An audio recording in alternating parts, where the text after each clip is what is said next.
예, 이제 지금부터 녹화를 하는데 나중에 여기 얼굴 나와 있는 부분은 제가 이제 지우고 할 거니까 너무 걱정 안 하셔도 될 것 같습니다. 인생 같은 조선 땅 얘기 시작합니다. 지금 보이는 이 사람이 영국 사람입니다. 세실 로즈라고 하는 사람입니다. 세실 로즈라고 하는 사람인데 이 사람은 쉽게 말하면 남아프리카하고 그 주변에 있는 나라는 그냥 자기 겁니다. 예, 그래서 우리가 생각하는 뭐 인생 역전 조선 땅 이 정도 수준이 아니에요. 이 사람은 아예 그냥 이 사람 지금 그 짐바브웨라고 하는 나라가 있는데 그 나라가 이전에 나라 이름이 로디지아라는 나라였습니다. 왜 로디지아냐면 세실 로즈의 이름을 따서 로디지아라고 했습니다.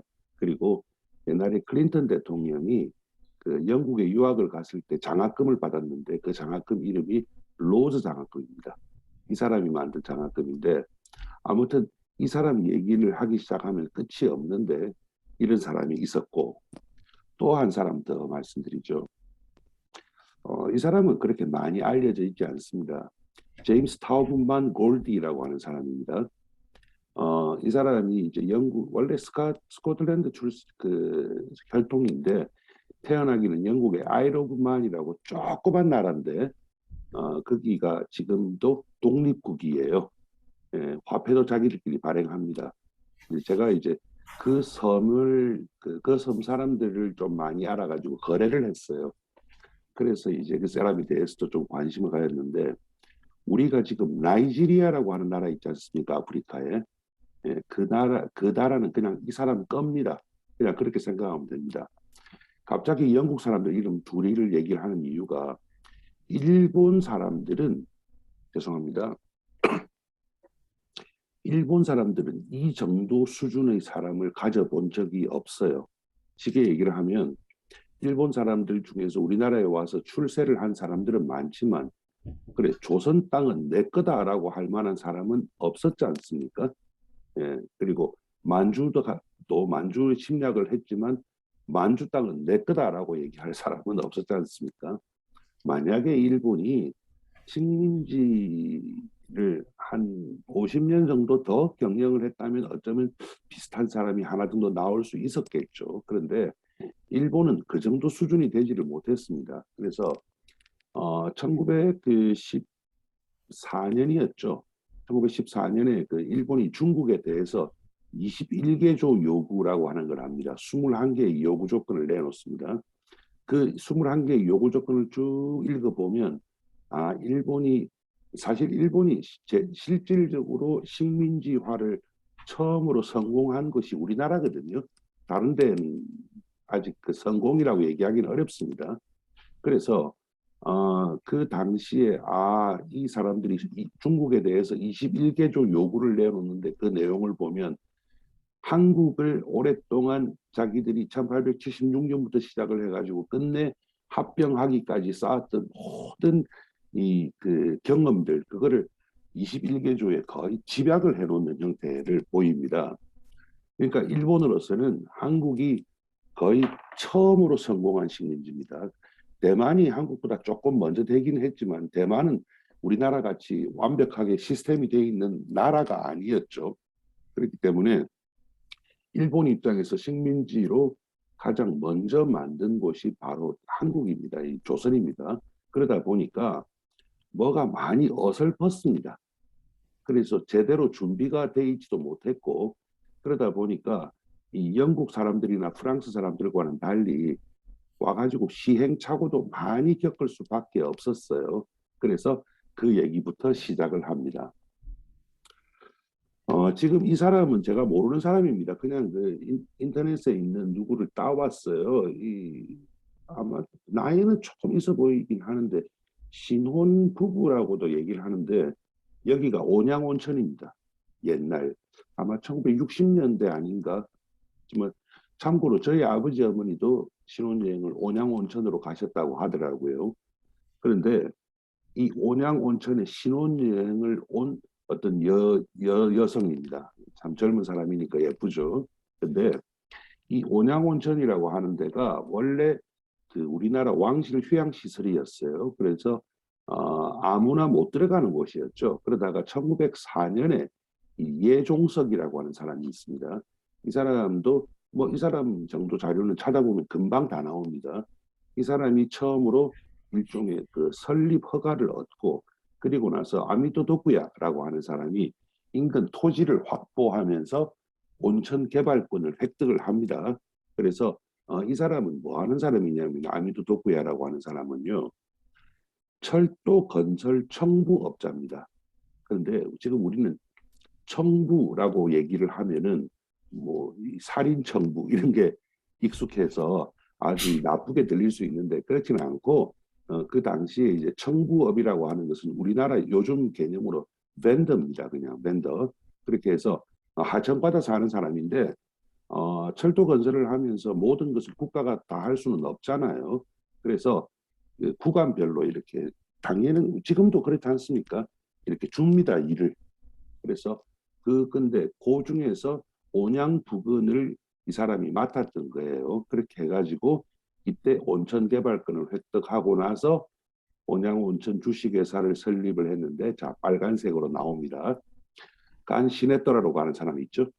두 번째 나카무라 사이조. 지금 사실은 지난 편고 오늘 편 그리고 앞으로 한 몇 명 더 가는데 사실은 가장 중요한 사람은 이 나카무라 사이조입니다. 그 다음에 와다 스네이치, 그 다음에 지금 얘기하는 야마구치 다헤이 이런 사람들이 주주로 참여를 합니다. 그렇게 해서 1920년에 이제 온천 개축을 합니다. 원래 온천은 올라오고 있었잖아요. 그렇게 해서 낙성식을 하고 그거를 나중에 이 사람들이 신정관이라고 해가지고 신정이 뭐냐면 정자가 우물 정자입니다. 온천은 우물이지 않습니까? 그래서 새로운 우물이다 해서 거기다가 일종의 일본식 료칸 그러니까 여관을 지었던 거죠. 그거를 6.25 전쟁 뒤에 1956년인가 그래요. 당시 교통부가 거기에다가 철도 호텔을 건설합니다. 어차피 철도는 가고 있었으니까요. 그러고 나서 온양 관광 호텔이 됐고 우리 부모님들이 신혼여행을 간 곳이 거기였던 겁니다. 그러니까 온양 온천에서 예를 든다면 제가 춘천에 사는데 여기서 가까운 것에 저기 속초에 가면요 척산 온천이라고 하는 온천이 있지 않습니까? 그래서 나는 척산 온천이 아주 오래된 역사를 가진 줄 알았는데 막상 보니까 개발된 것은 그렇게 오래되지는 않았더라고요. 이 온천을 유원지로 만들어 가지고 온천으로 얘기를 이제 하기 시작을 한 게 이때부터입니다. 그래서 온양 온천인데 여기에 지금 얘기하는 요 야마우치 다헤이 이 사람 이름이 나오는 겁니다. 죄송합니다. 잠시만요. 오늘 목소리가 좋지가 않네요.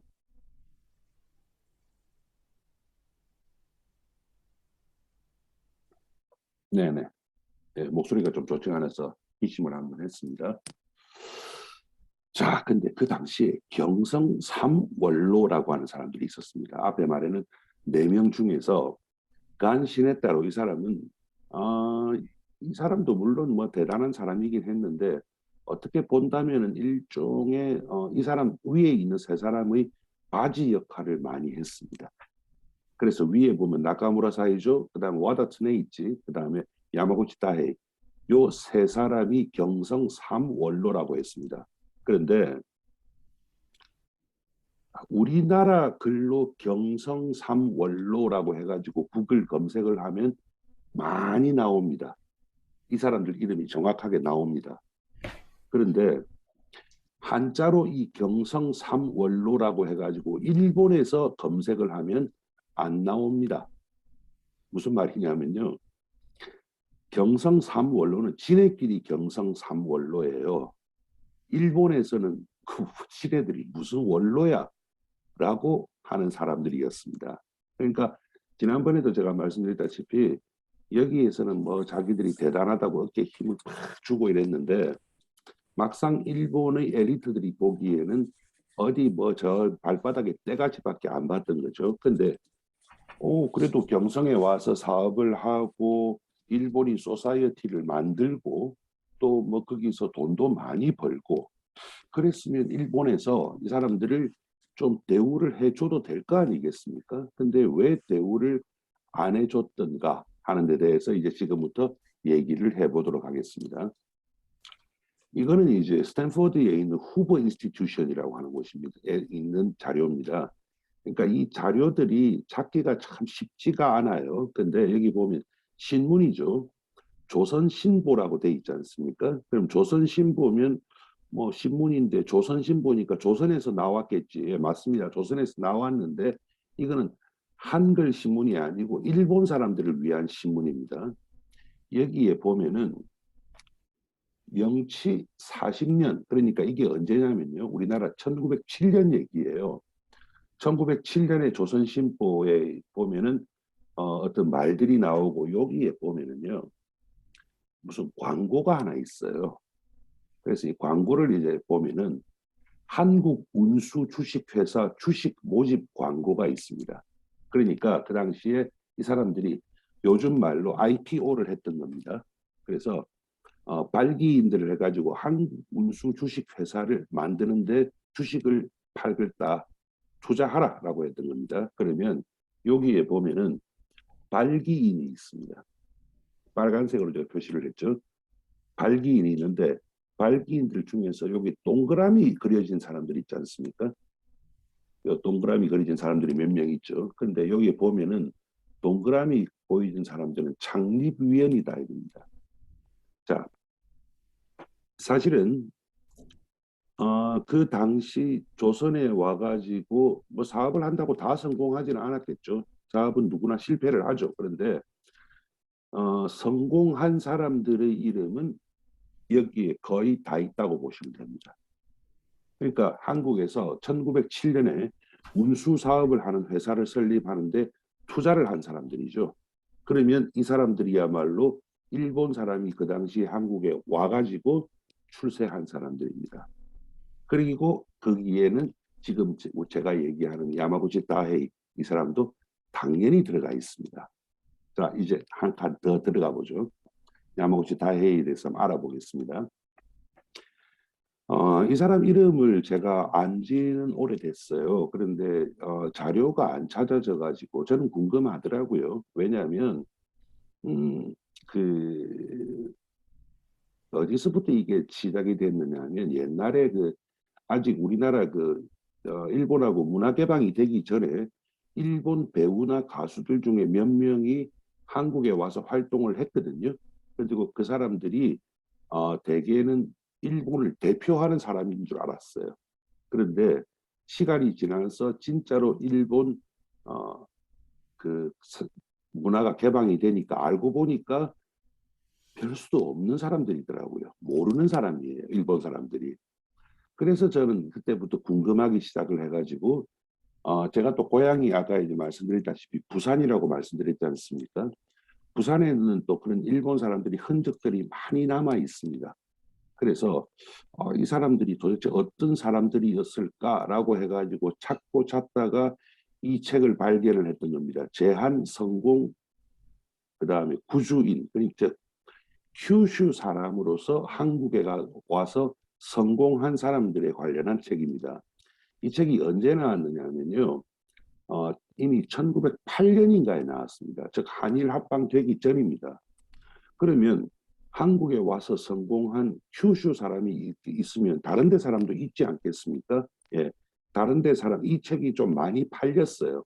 실제로 이 책의 제일 길을 보면 광고가 쭉 나오거든요. 근데 광고가 상당히 많이 붙어 있습니다. 그런 거 보면 많이 팔리고 인기가 있었다는 얘기인데 이 책에 이렇게 잘 팔리다 보니까 그 이후에 한국에 와서 성공한 19구 사람들, 그 다음에 거꾸로 사람들 해서 전부 다 시골 사람들 얘기만 이렇게 합니다. 그러면 한국에 와서 성공한 오사카 사람들이란 책이 있느냐? 없습니다. 또 한국에 와서 성공한 동경 사람들이 있는가? 그런 책은 없습니다. 왜냐하면 동경에서 한국에 왔으면 대개의 경우에는 이미 일본에서 기반이 닦인 사람입니다. 한국에 왔다고 성공할 사람들이 아닙니다. 그 사람들은 어차피 이미 성공해 있는 사람들입니다. 그래서 이 내용을 보면은 목차가 나오는데 사람 이름이 쭉 나오고 조금 전에 이제 제가 말씀드렸던 나카무라 사이조가 있고요. 그 다음에 지금 오늘 얘기하는 야마구치 다이가 있습니다. 뭐 이런 사람들 이름이 쭉 나오는 겁니다. 내용은 보면 일단 좀 어려워요. 왜 내용이 어려우냐면 옛날 일본어입니다. 지금 우리가 3.1 운동 독립선언문 이런 거 봐도 어렵지 않습니까? 말이. 그리고 그 당시 신문 기사를 봐도 어렵잖아요. 똑같습니다. 제가 한국어보다 일본어를 훨씬 못하는데 그것도 옛날 말이니까 참 보기가 이게 어려워요. 그런데 그래도 이 내용을 보면은 야마구치 다헤이에 대해서 무슨 위인전 비슷하게 쭉 써놓습니다. 그래서 이 위인전의 내용을 그대로 받아들이면 안 되죠. 단지 이 위인전에 나오는 아주 중요한 핵심 팩트만 추출해야죠. 그래서 팩트를 추출해서 지금 말씀드리는 겁니다. 이 책에는 보면 당연히 야마구치 다헤이 거의 위인전 수준이기 때문에 그거는 뭐 별 의미가 없습니다. 자, 그렇게 해서 이 사람 고향이 어디냐면요. 일본에 여기가 이제 동경이죠. 그 다음에 여기가 큐슈 아닙니까? 큐슈에서 제일 남쪽에 있는 이게 여기가 지금은 가고시마라고 하는데 원래 이제 옛날에 패번 치현 이전에 사스마라고 했습니다. 그래서 일본 역사에서 메이지 유신하고도 아주 직결되는 곳이고 그렇습니다. 그런데 사스마는 상당히 오랫동안 아주 힘 있는 곳이고 돈도 많은 곳이고 영향력이 큰 곳이었죠. 그런데 사스마라고 해서 다 그랬겠습니까? 그거는 안 그렇지 않겠습니까? 여기도 잘 나가는 동네가 있고 별 수 없는 동네가 있었을 겁니다. 야마구치 다이헤이는 여기서 태어났는데요. 어떤 동네에서 태어났는가 보여드리죠. 오늘날 사진입니다.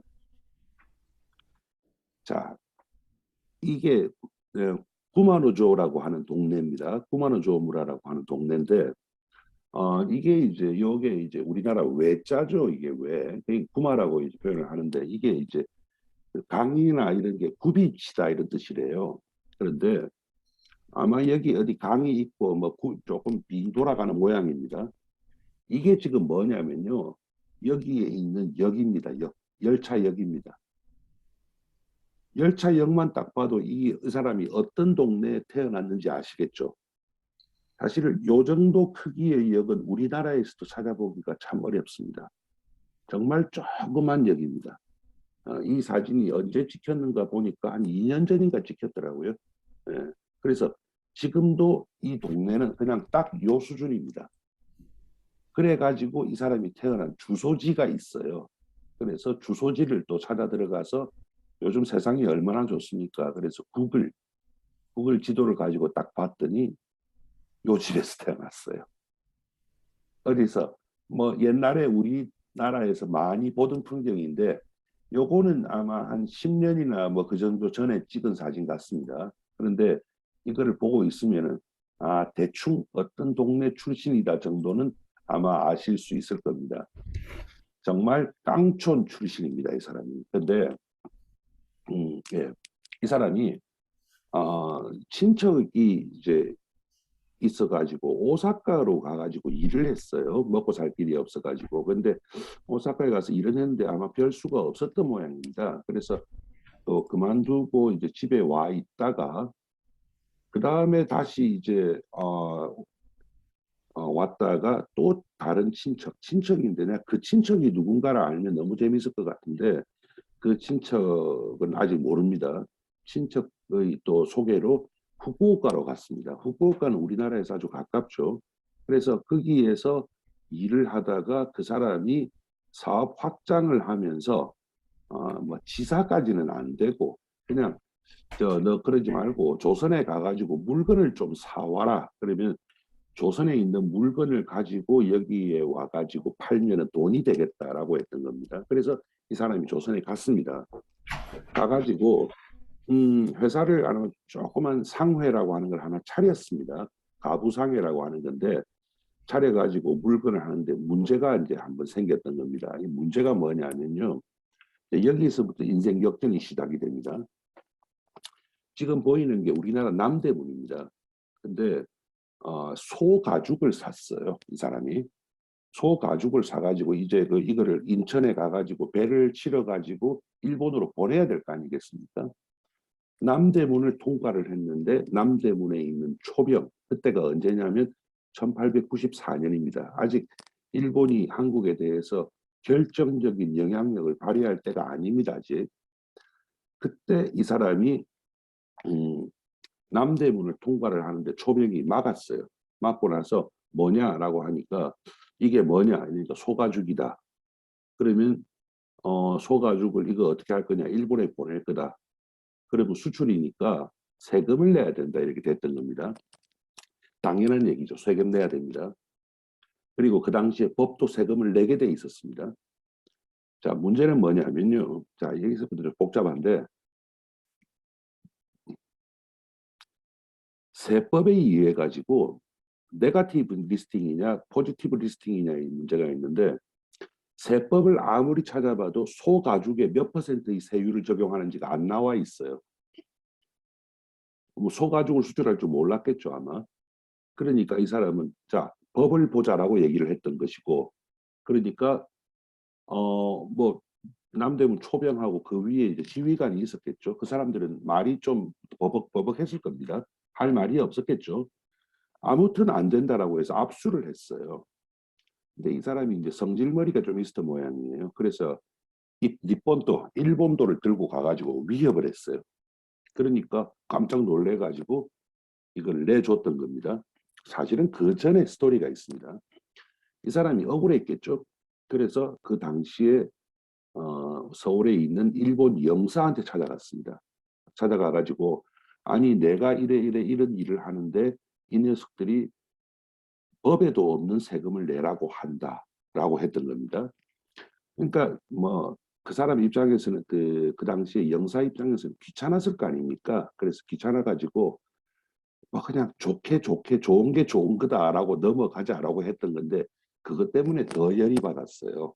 일본에서 온 영사면 나를 보호를 해줘야지 왜 저러느냐 해가지고 입본도를 들고 찾아갔던 겁니다. 그러니까 깜짝 놀라서 일단 물건을 내줘 버렸어요.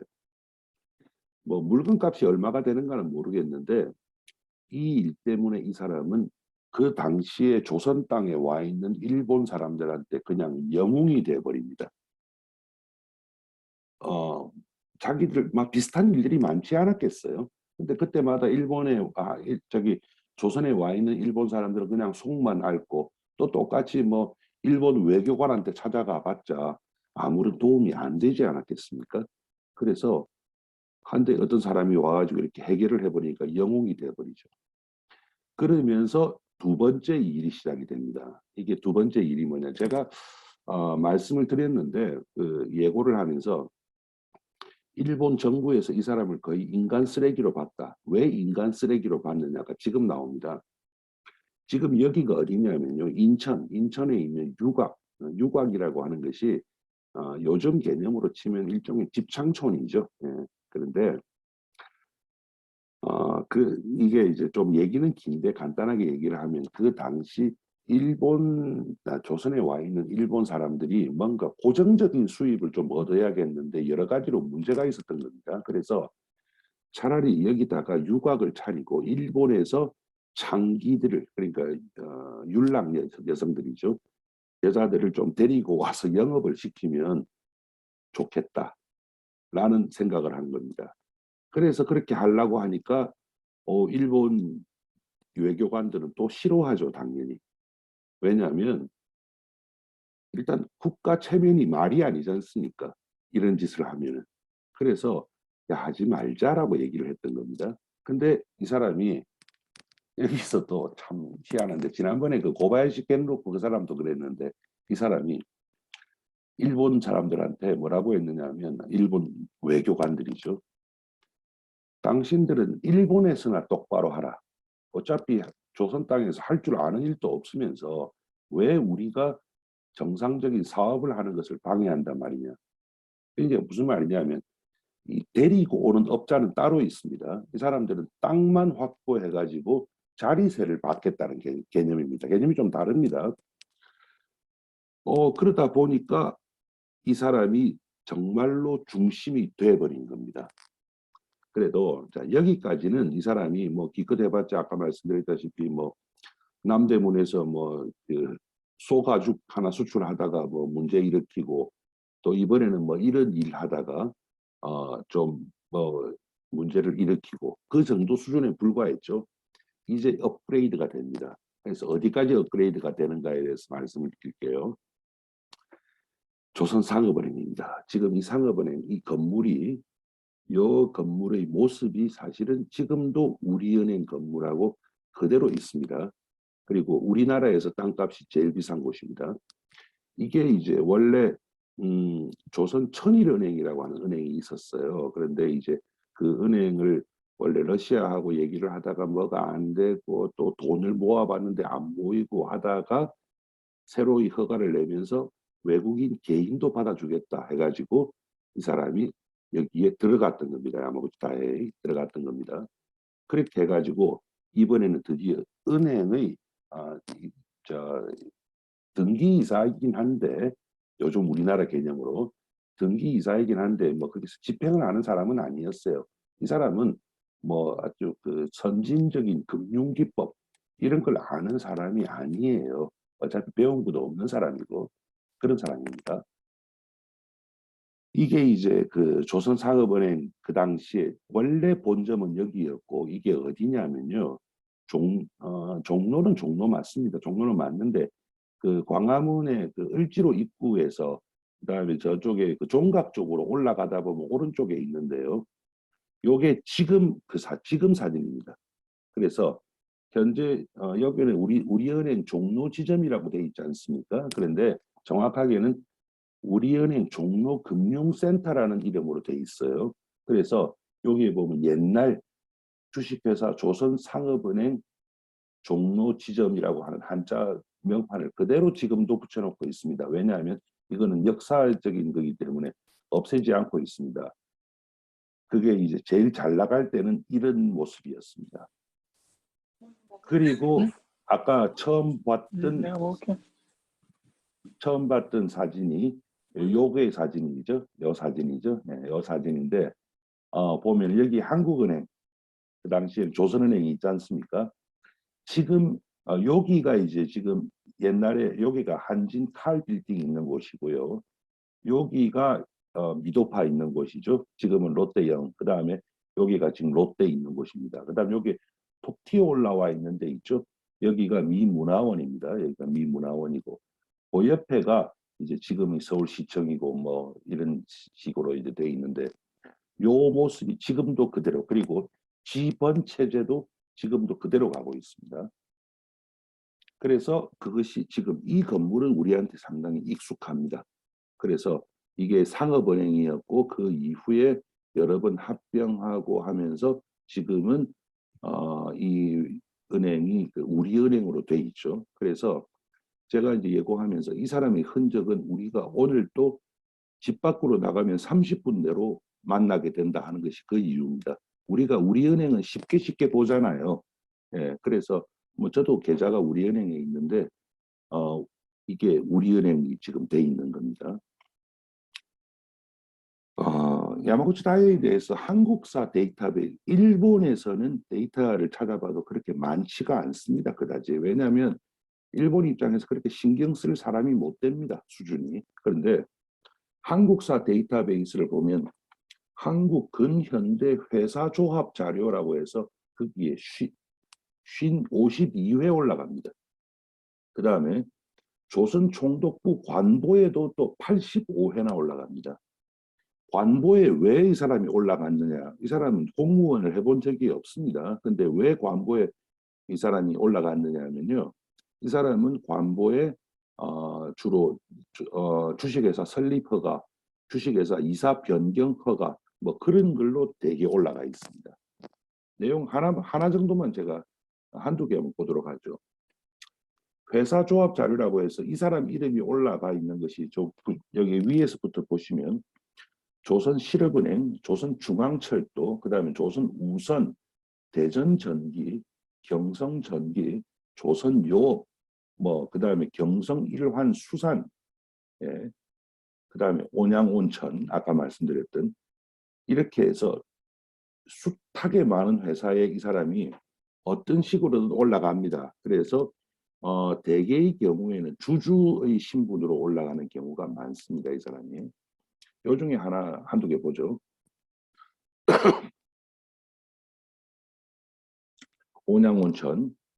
자본금이 이거는 우리나라 자료 우리나라에서 우리나라 그 국사편찬위원회에서 이 정도는 번역을 지금 다 해놨습니다.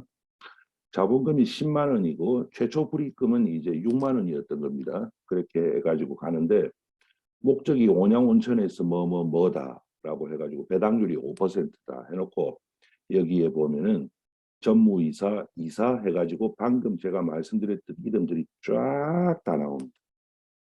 그렇게 해가지고 주식수가 총 2,000주고 15명이 주주로 참가를 했죠.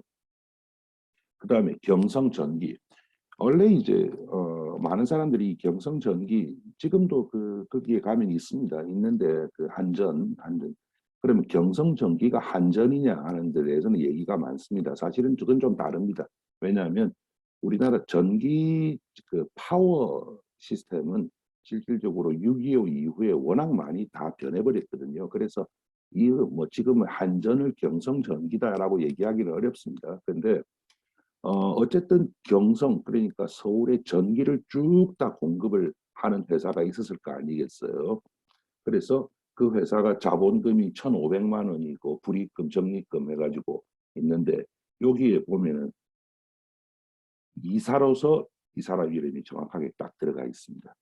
그리고 아무래도 이제 뭐 다른 사람들 이름도 많이 들어가겠죠.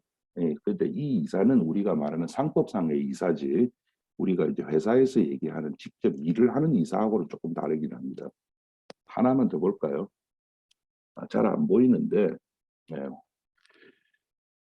여기에 이제 부평수리조합이라고 있죠. 부평수리조합. 여기서 말하는 부평이 어디냐? 예, 지금 우리 부평거기입니다. 근데 지금 행정구역하고는 조금 다릅니다. 그 서울이 확장하면서 이제 많이 먹어버렸잖아요. 대표가 야마구치 다해입니다. 근데 이 사람이 어디 수리조합이죠? 어디냐면요. 거기가 경기도 부천군 계남면 신곡리라고 되어 있습니다. 여기가 지금 어디냐면요. 정확하게 목동 신시가지 아파트 11단지하고 12단지입니다. 여기가. 근데 그 당시에는 거기가 경기도 부천군 계남면이었던가 봐요. 그런데 지금은 이게 서울특별시 양천구 신정 거기가 7동인가 그렇습니다. 신정 7동이라고 325번지인가 그렇던데 제가 보니까 여기가 제가 이 번지수까지 정확하게 아는 이유가 있습니다. 제가 결혼하기 전에 거기 살았거든요. 그래서 정확하게 아는 겁니다. 그런데 여기에 초등학교가 하나 있어요. 그 초등학교 이름이 계남초등학교입니다. 그래서 나중에 이제 제가 이걸 알게 된 건 결혼하고 나서입니다. 그래서 그게 수리조합이면 뭔가 저수지가 있어야 되는데 어딘가 싶어서 한 두 군데 봤는데 글쎄 정확하게는 모르겠어요. 원래 그 동네는 워낙 그게 많이 하는 동네니까 그 물이 많이 담는 동네니까 예, 이렇게 이 사람은 갔던 겁니다. 그 다음에 하나만 더 말씀드리죠. 경성일출 심상소학교라고 하는 학교가 있었습니다. 이 학교를 야마구치 다헤이가 지었습니다. 만들었습니다. 설립을 했는데 일출 딱 들어보면 우리나라 말은 아니에요. 이게 일본에서 일출이라고 하는 말이 나왔겠죠. 그런데 이게 어디 있었느냐면 우리나라 덕혜옹주가 일본으로 가기 전에 이 학교를 잠시 다녔습니다. 근데 여기에 보면 남산 스퀘어 빌딩이라고 있습니다. 어디냐면요. 지금 여기에 국민 건강보험공단인가 그래요. 이게 아마 그래가지고 이 빌딩에 지금 한국건강진흥원이 들어가 있고 뭐 그런 식인데 지하철 충무로역이 있지 않습니까? 충무로 그다음에 여기 명동 여기 있죠. 그러면 지금 이쪽이 이제 필동 그리고 남산입니다. 그리고 우리가 말을 하는 명동이라고 하는 데가 이 동네입니다. 거기에 가면은 지금도 이렇게 딱 보면 남산 스퀘어 빌딩이라고 이름을 바꿨어요. 여기가 옛날에 극동 빌딩인가 그렇습니다. 그리고 이게 옛날 빌딩 이름은 모르겠는데 여기에 이 학교를 지었던 겁니다. 그런데 이 학교는 그 이후에 여기에 계속 있다가 나중에 폐교가 됐습니다. 그러다가 폐교가 되는 게 이제 폐교가 됐으면 없어져야 되는데 그렇지는 않고 다른 이름으로 다시 시작을 합니다. 그렇게 해가지고 지금 이 학교가 어떻게 되어 있느냐면 서울 일신초등학교라는 학교가 되어 있습니다. 어디 이게 서울 일신초등학교인데 이게 어디 있느냐면요. 서울특별시 성북구 월곡로에 있습니다. 예, 그래서 지금 여기 기름역이 있고 정릉역이 있고 요 동네 월곡동 잘 아시겠죠 어딘가 여기에 지금 이 학교가 있는데 이 학교 홈페이지에 들어가면 1973년 이전에 연역해가지고 1889년에 이렇게 개교했다라고 하는 것이 나와 있는 겁니다. 그러다가 1946년 해방 직후죠. 이때 일출이라고 하는 말은 너무 누가 듣더라도 이거는 일본 냄새가 너무 많이 나지 않습니까? 그래서 이름을 서울 일신국민학교로 교명을 변경했습니다. 그렇게 해서 일신국민학교가 지금도 이렇게 일신초등학교로 국민학교를 초등학교라는 말로만 해가지고 바꿔가지고 지금도 있는 겁니다. 그러니까 오늘 한 얘기 이제 한번 정리를 해보면 가고시마에 정말로 깡촌 중에 깡촌 출신이 조선에 와가지고 제일 처음에 남대문 초병들한테 일본도 한번 흔들어 뭐 그렇다고 사람을 베지는 않았죠.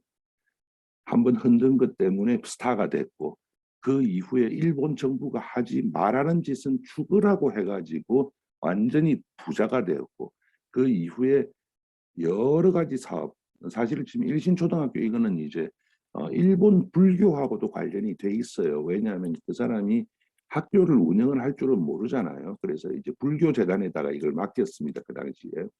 그래서 이제는 뭐 교육 사업도 하고 뭐 철도에 온천에 뭐 전기에 뭐 안 들어간 곳이 없는 그런 재벌이 되었던 겁니다. 그래서 이 사람을 경성 삼원로 중에 하나라고 하는데 경성 삼원로라고 일본에 가서 일본 사이트에서 검색을 하면 안 나오거든요. 한국에서는 나오는데 즉 지네들끼리만 원로였다는 이야기가 되겠죠. 자, 오늘 이제 제가 45분에 마치겠다고 했는데 47분까지 갔으니까 2분 어겼네요. 다음 인물에 대해서만 말씀드리고 넘어가겠습니다. 다음 인물 오가키 다케오라고 하는 사람인데 이 사람은 또 앞에 두 사람하고는 전혀 다릅니다. 앞에 두 사람은 아마 글 정도는 아마 알았겠죠. 글은 알았을 겁니다. 그런데 실제로 무식 중에 무식쟁입니다. 그런데 오카키 닥테오는 이 사람은 공부를 많이 한 사람입니다. 그리고 아주 똑똑했던 사람인데 정확하게 말하면 신문 기자예요. 신문 기자인데 이 사람이 조선 땅에 딱 오면서 그 당시 자기가 그 신문을 하나 조그만 걸 발행을 하고 있었거든요.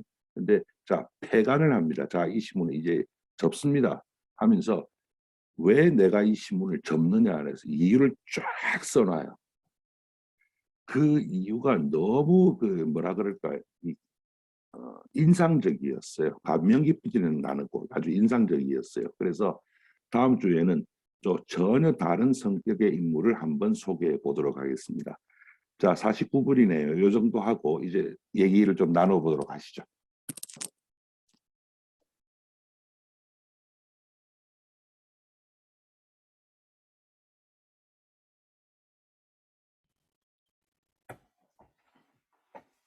네, 유엘님 잘 들었습니다.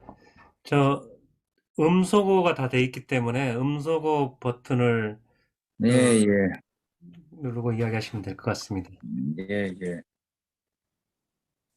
그 아까 일신 초등학교 자리 얘기하셨는데, 저도 가봤거든요. 근데, 한 작가님 왜 가셨어요? 근데 거기에 거기에 다른 이유는 아니고, 옛날에 극동 빌딩이라고 그랬어요. 지금 이제 남산 스퀘어 빌딩이라고 그러는데, 거기 가보니까 주자소 터더라고요. 이게 주자소가 이제 활자를 인수했다는, 활자를 주소했다는 그런 데인데, 생각보다 을지로 뭐야 인쇄골목 그러니까 생각보다 무지하게 오래됐더라고요. 거의 태종 때 생겼더라고요. 그래가지고 지금 거기가 일출 초등학교였다는 얘기는 처음 들었어요. 그래가지고 일신 초등학교 거기 교적비는 붙어 있습니다. 거기 주자소 터라는 것도 있고 일신 초등학교 터라는 것도 있었는데 일출 초등학교라는 얘기는 처음 들었어요. 그래가지고 역시 고수들은 다르구나 이런 생각을 지금 했습니다. 예. 거기에 가면은 비석이 아니고 뭡니까? 표지석이라고 표지석, 예, 있잖아요. 표지석, 거기에 보면은 예, 일신 국민학교터라고 돼 예, 있어서 지금 정확히 말해서 일출 예. 국민학교죠. 근데 그걸 언제 일출이라는 얘기는 처음 들었어요. 그걸 했느냐 하면은 1969년에 이제 옮기면서 기록은 남겨두겠다고 박아 놓은 겁니다. 그런데 네, 그 그렇더라고요. 전에 일출 심상 소학교였죠. 그런데 그거는 아무래도 좀 걸쩍지근하고 특히 뭐냐면 그 당시에 그 학교를 운영했던 운영 주체가 일본 일본이 정토종 불교입니다. 아, 그런데 그게 33본산하고 직결돼 버리거든요. 그래서 그렇구나. 아마 그거를 내세우면 우리나라 불교 세력도 조용히는 안 있을 것 같습니다. 네. 예. 족보가 그렇게 되는. 알겠습니다. 예, 이게 또 그렇게 되는. 근데 하나 좀 여쭤볼 게 그 양반이 온양 이거 할 때 온천 개발할 때 일본이 몰라 이제 온천에 대해서는 워낙 세계 탑 국가 중에 하나 중 아니겠습니까? 동남아도 묻혀 있는 나라니까. 근데 누구의 노하우를 좀 따왔는지 그런 건 좀 알 수 있을까요? 혹시 그것까지는 모르는데 저는 좀 다르게 생각하는데 예. 일본이 세계적인 온천의 나라인 것은 분명한 사실이지 네, 않습니까? 그건 팩트죠. 근데 완전 팩트. 일본이 온천을 개발하기 시작한 것은 150년 정도밖에 안 됐습니다. 음. 그 전에는 우리나라와 같이 영주들이나 아, 대단한 사람들이 잠시 놀았던 거지. 음, 이렇게 온천을 위락단지로 개발을 하기 시작한 것은 어디서부터냐 하면은 오사카에서 뭐,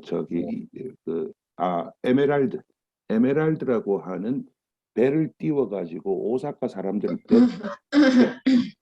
배부로 나르면서 음, 그때부터 개발이 시작된 것이지 그전에는 일본이 온천을 개발할 음. 만한 능력은 없었다고 알고 있습니다.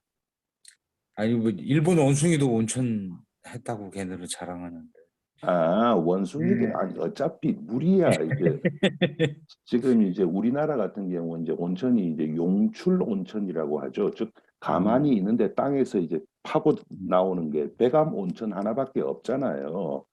그런데 일본은 용출 온천이 많이 있지 않습니까? 네, 그건 그러다 잘. 보니까 그리고 또 따뜻하고 하다 보니까 원숭이들이 온천 부근에서 많이 살았는 건 사실이고 지금도 오이타 그쪽으로 가보면 네, 원숭이들은 알아요. 많거든요. 네. 그런데 그건 원숭이 사정이고 음. 일반인들이 온천에서 지금과 같이 푸근한 그걸 하기 시작을 한 것은 1920년대 그 무렵부터입니다. 그래서 그 전에는 글쎄요, 일본이 온천을 그렇게 개발을 해가지고 온천에서 물을 뽑아 올려서 다른 데로 디스트리뷰트 해가지고 당을 개발할 능력이 있는가? 저는 음, 개인적으로 의문입니다. 예. 음, 알겠습니다. 예, 예. 유일님, 제가 오늘 들은 내용 중에 그냥 질문이 간단히 궁금해서 질문하는 게, 아까 상업은행 그 자리가 현재 한국은행 바로 건너편에 있는 거죠? 네, 적은 건너편. 언제나 우리나라에서 땅값 조사하면 제일 비싼 땅으로 나오는 데 있지 않습니까? 예, 예, 예. 그 바로 그겁니다. 예. 예, 거기군요. 지금도 딱 그 모습 그대로 딱 있잖아요. 예. 약간 리모델링 했지만 형태는 그렇게 있는 거죠? 아니 리모델링도 했고 내부도 다 달라졌어요. 그리고 아, 골조도 예. 달라요. 단 모양이, 지, 지번 네. 체계가 그렇기 때문에 거기서 1m도 더 나갈 수는 없을 거 아니에요. 예, 왜 동양화학 빌딩 그 바로 옆 건물이죠. 그죠? 네, 예, 예, 예, 맞습니다. 예, 예. 예. 예, 예. 거기가 아 그냥 재밌는 얘기인데요. 뭐냐면 아까 지금 우리은행이라고 말씀드렸잖아요. 상업은행이. 근데 예. 기본적으로 이제 한일은행하고 상업은행이 합쳤습니다. 지금 우리은행은 물론 이제 지방은행 몇 개랑 이게 합쳐서 한빛은행이 됐다가 지금 우리은행이 됐는데 그 저기 효자동 쪽에 가면 그 우리은행 효자동 지점이 있습니다. 근데 그게 원래 상업은행 효자동 지점이었어요. 근데 그게 그 옛날 청와대가 제일 가까운 지점이었기 때문에 청와대 은행이었답니다. 그래가지고 우리 아버님이 저 은행 쪽에 좀 계셨는데 그 하시는 말씀이 그 효자동 상업은행 효자동 지점에서 발행하는 수표는 일체 추천을 묻지 않는다. 그게 이제 금융권의 그 철칙이었다고 합니다. 그래서 상업은행에서도 거기 보내는 애들은 이제 가장 인무고운 사람들만 뽑아서 보내고 그랬다는 얘기가 있습니다. 네. 그래서 뭐 네. 그것까지는 모르겠고 당연히 모르시겠죠? 예, 저 같은 경우에 이제 왜 우리은행에 계좌를 가지고 있느냐면 제가 학교를 입학을 하니까 대학을 입학을 하니까 학교 안에 한일은행이 있더라고요. 그래가지고 그때 이제 집에서 돈을 받아야 될 거 아니에요. 그래서 한일은행 계좌를 냈는 게 그게 흘러서 지금 우리은행까지 와 있는 겁니다. 저는. 음. 그런 이야기는 신세대들이 들으면 진짜 역사적인 이야기로 들리겠네요. 그냥 라떼. 라떼. 또 하나 질문이 그 오늘 소개한 이름도 야마구치 다베이. 처음에 이야기를 뭐 친척의 어떤 심부름을 하다가 그 남대문에서 그 사건 그리고 인천에서 유곽을 여는 사건 이런 등등을 해서 일본인들이 조선에 진출할 때 이 사람한테 뭐가를 맡기면 이렇게 사업을 해낼 수 있구나 이런 그 능력을 인정받아서 이 사람이 이렇게 그 시간을 지나서 이렇게 그 사업을 벌릴 수 있는 자원이 됐나요? 그게? 예, 뭐 그 사건이 아니면 그냥 뭐 소가죽하고 그 당시에 소가죽하고 그다음에 잠사니까 누에꼬치 같은 거 그런 네. 것들 조선에서 사가지고 배 태워서 일본으로 보내고 또 일본에 있는 친척은 정확하게 무슨 물건인가 내 기억은 안 나는데 조금 공산품이겠죠. 그런 거를 보내면 또 조선에 팔고 하는 그런 일을 했던 사람인데 그 당시 이제 요런 자료들이 제법 있어요. 제법 있는데 그 당시 자료들을 읽어보면 조선에 와 있는 일본 사람들이 어마어마하게 불만이 많았던 겁니다. 네. 자기들은 뭐 좀 공사관에서 뭐 좀 해주기를 바라는데 공사관이 뭐 그래 할 짓이 없어서 그거 하나하나 신경 쓰고 있겠습니까? 그래서 불만이 많았는데 이 사람이 뭐 칼을 들고 가가지고 이래가지고 해결을 해버리니까 이 사람이 완전히 뭐 떠버린 거죠. 그래서 그 이후에 사실은 정확하게 인천 유곽 그다음에 경성 유곽까지 다 포함합니다. 하는데 땅을 살 수가 없었던 거예요. 그 땅을 사는 것을 이 사람이 해줬던 겁니다. 아, 왜 요즘 대장동도 보면 땅을 누가 샀는가가 중요하잖아요. 같은 겁니다. 예. 그래가지고 졸지에 완전히 떠버린 거죠.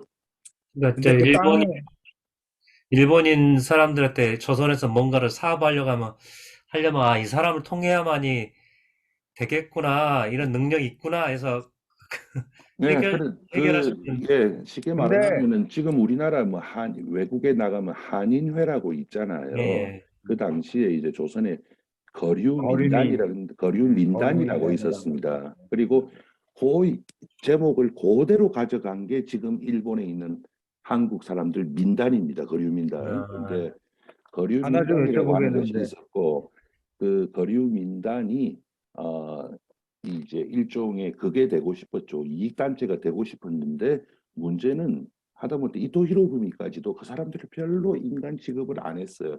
같이 놀 수준이 안 되니까 그게 이제 해가지고 그 이후에 이 사람들은 점점 힘을 더 키웠습니다. 더 키웠다가 제일 마지막에 이 조직이 뭐가 되느냐 하면 물론 뭐 그 조직이 된 거는 아니지만은 일본이 전쟁에 지고 나서 일본으로 돌아가야 되잖아요. 그때 세화해라고 하는 것이 있었습니다. 그런 조직까지 이게 계속 이어지게 되고 이 사람들이 마지막으로 기록을 남긴 게 1970년대입니다.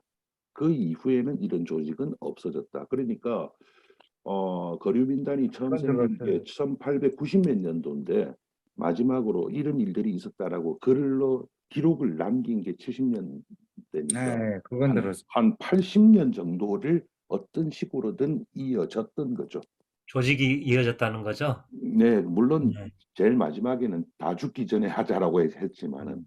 예, 그래서 일본이 전쟁에 지고 나서 일본으로 돌아가는 시점에서 있었던 일들도 이 사람들이 다 기록을 했는데 이 사람들이 기록을 100% 신뢰할 수는 없죠. 하지만 이 사람들 기록하고 플러스 미국 측 기록 이 두 개를 합쳐 보면은 상당히 공통 분모가 나오지 않습니까? 그거는 신뢰할 수 있죠.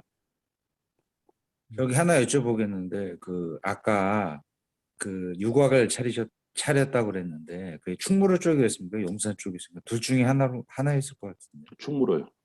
충무로요. 예, 정확하게는 충무로가 방청동 아니고 밑에. 예, 저 회원동 네, 넘어가시죠. 그쪽이죠. 예, 네, 예, 그쪽. 용산 유곽은 네, 그쪽. 군하고 관련된 네, 것이고 이건 군하고 다른 관련됐으니까 네, 그거는 그쪽은 좀 쉽게 다르겠죠. 말을 네. 하면 군하고 관련된 유곽은 이 사람들 수준으로는 손 못 댑니다. 네, 예, 그렇겠죠. 그래서 예, 회안동 그쪽이었던 거. 네, 음. 알겠습니다. 유일님, 혹시 야마구치 다에이 이 뒤에 뭐 후손이나 현재 어떤 연결되는 사람들도 있나요? 예, 없더라고요. 사실 아하. 야마구치라고 하는 성은 일본에서 흔한 성이고 너무 그래서 그래서. 뭐 야마구치란 이름으로 알 수는 없어요. 바로 지금 그 보이는 와다 스네이지의 와다 정도 되면은 한번 뭐야 하고 한번 찾아볼 만하겠지만 야마구치는 너무 많아요. 그런데 나카무라도 너무. 제법 찾아봤는데 일단 야마구치 따의 이 사람 자체에 대해서 일본에서 기록이 그다지 많지 않습니다. 일본 입장에서 이 사람 그리 중요한 사람이 아니에요. 음, 예, 쉽게 말을 하면 우리나라 그렇겠죠. 제가 잘 아는 김머라고 하는 사람이 있는데 그 사람이 남미의 어떤 나라에 가서 지금 크게 됐거든요. 예, 지금부터 100년 후에 그 사람의 기록을 우리나라에서 찾아보세요. 거의 없습니다. 음, 네, 그렇겠네. 네. 네. 인정. 예, 예, 인정. 영성 예. 삼원로라고 하지만 지네끼리 삼원로예요. 혹시 다른 분들도 혹시 질문이나 이렇게 의견들을 있으시면 한번 음소거 해제를 해주시고 말씀 좀 해주십시오. 여기 이종선 선생님이 그 채팅을 보내셨어요. 야마구치의 사업 아이템 선택 노하우를 알면 지금도 한 방에 대박 날 듯이라고 말씀을 하셨는데 이 사람이 사업 아이템 선택 노하우는 제가 보기에는 그거였습니다. 음, 이제 돈이 어느 정도 쌓이고 나서죠. 그 전에 이제 돈이 없을 때는 얘기가 다르고 돈이 쌓이고 나서 이 사람은 일본 민간인이 조선에서 하는 웬만한 모든 사업에 거의 제2주주, 제3주주로 전부 다 참여를 합니다. 그게 사업 노하우였던 것 같습니다. 음, 그래서 제2주주하고 제3주주가 일반적으로 FI가 아니고 SI죠. 그러니까 전략적 투자자죠. 그러면 자기가 가지고 있는 다른 사업하고 연결을 시킵니다. 예. 그래서 쉽게 얘기를 하면 뭐 이런 얘기는 이거는 아마 모르겠는데 예를 든다면 철도를 이 사람이 그 충청남도 당진에 가는 철도가 있었죠. 협계철도죠. 그게 아마 그 철도도 이 사람이 제3대 주주인가 그래요. 그런데 그곳에 그 3대 주주니까 아마 기껏해야 5% 이렇게 넣었을 거예요. 돈 집어넣으면서 대신 조건으로 서울에 있는 자기 다른 사업의 물건을 써주는 조건 뭐 그런 식으로 해가지고 이 사람은 아, 자기가 제1대 주주나 숟가락 넣는. 대표이사가 되는 일은 그다지 많지 않았습니다. 거의 음, 2대 주주, 3대 주주에서 왔다 갔다 다 했습니다. 음.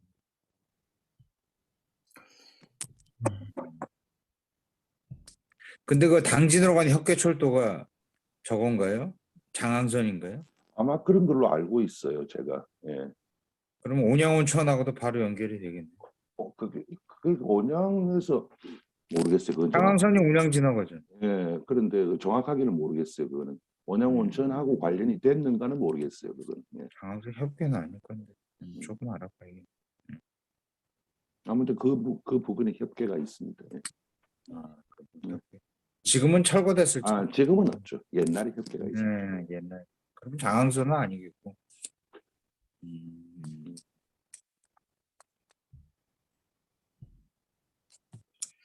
그렇군요. 알겠습니다.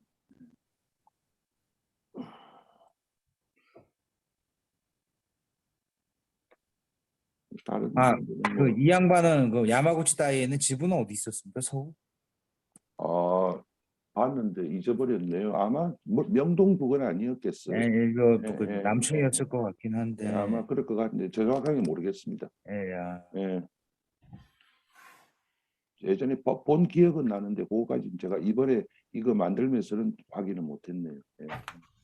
예, 그 당시에 이 사람들이 근데 이 사람들 집이 웬만한 경우에는 별로 지금 흔적이 다 거의 다 없습니다. 남산 밑에 있었던 건 알고. 예, 그리고 이 사람들 집들이 지금 뭐 서울에 있던 사람들은 그나마 조금 남아 있고 한데 지방에 특히 제가 고향이 부산이잖아요.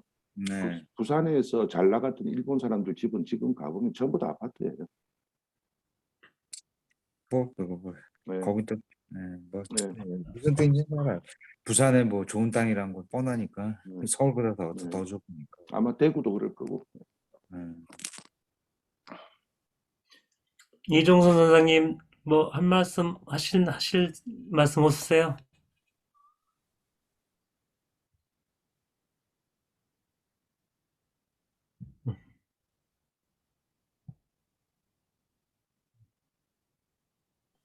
음. 음.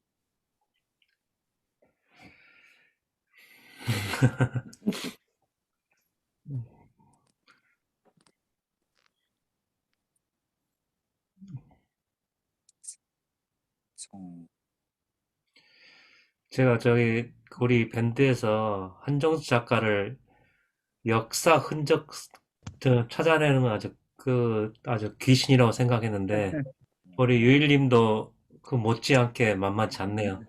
원래 한 작가님은 뭐 역사에 뭐가 있다 하면 그냥 지금 이야기한 것처럼 막 바로바로 이렇게 이야기할 정도로 많이 알기도 하고 관심도 많아서 그 서울 시내 뭐 그리고 주요 어떤 도시, 특히 서울 시내 역사의 어떤 흔적은 샅샅이 찾아내는 분입니다. 재밌잖아요. 네. 재밌죠. 예, 재밌죠. 네, 근데 그 두 분이 만나니까 뭐 거의 그냥 근데 저는 깊이 재밌는데 파시네. 저는 재밌는데 또 이거 별로 재미없는 사람도 있고 많죠. 예. 사람에 따라서 다릅니다. 그건. 저는 평소에 전혀 관심도 없었는데 두 분이 이야기하는 거 보면 그냥 흥미가 있습니다.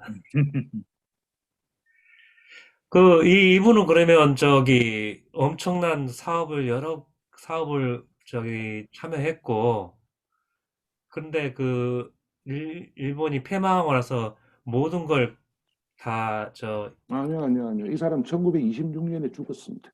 20년에 죽었으니까? 26년에 죽었습니다. 예. 그리고 나서 아마 부인하고 이런 사람들이 그 돈을 챙겨서 뭐 어디로 갔든지 하지 않았겠어요. 근데 그 이후를 아무리 찾아봐서 그래서 이 사람이 이제 대표이사로 있었던 회사 이름들이 있잖아요. 그 네. 회사 이름들을 전부 다 뒤져봤는데 흔적이 안 나오네요. 와. 예, 예를 들면 가부상회 라든지 이런 이제 그러니까 쉽게 말하면 뭐 조선철도 이런 거는 얘기할 필요가 없잖아요. 네, 뭐 그런 건 뭐 가부상회 그다음에 마루이치 뭐 이런 게 이런 이름들을 전부 다 뒤졌어요. 전부 다 뒤졌는데 글쎄 그게 잘 안 나오네요. 예. 아마 제가 생각을 하기에는요. 제가 이 사람 고향에 가면은 실마리가 있을 것 같기는 해요. 왜냐하면 보나마나 고향에다가 돈을 좀 기부를 했을 거거든요. 그리고 이 고향에 간다 신궁이라고 해가지고 그나마 조금 큰 신사가 있습니다. 그래서 거기에 가면 뭔가 자료가 있을 건데 그까지 가겠어요. 골프장도 없는 곳인데. 예. 저보고 뭐 지금 잠은 몇 시간 자는가 물어보시는데 오늘은 곧 잘 겁니다. 오늘 좀 많이 피곤하고 내일 또 새벽에 일어나야 돼서. 예, 평상시에 한 수고하셨습니다. 잘 예. 들었습니다. 예, 예. 자, 그러면 어떻게 끝을 내나요, 이제? 아니, 예, 예. 아니 저기 혹시 뭐 박성진님 선생님, 공진현 선생님, 제이슨린님 뭐 하실 이야기 없으신가요? 음. 우리 오늘 황효순 교수님도 들어오셨는데 지금 대단한 감기 몸살에 참여만 해서 있으십니다. 그 투병 중이신데도 이렇게 참여해 주셔서 감사합니다. 빨리 쾌차하시기 바랍니다. 네, 감사합니다. 오늘 이율님 그러면 마쳐도 되겠죠? 예. 예, 알겠습니다. 예. 이율님 오늘 수고하셨고 좋은 설명 감사합니다. 흥미가 있었습니다. 네. 여러분도 감사합니다. 다음 주에는 한종수 작가님이 예고를 걱정되네요. 아유, 또 한 주, 벌써 한 주부터 빨리 한 주. 다가오네. 예, 예, 어쨌든 뭐 나름대로 준비하겠습니다. 공지는 내일이나 모레 올리겠습니다. 제목을 이야기를 해야지 주제를. 예, 철도의 이야기를 좀 해볼까. 예, 우리나라 철도사에 대해서 말씀해 주실 거예요? 예, 예, 예. 예. 감사합니다.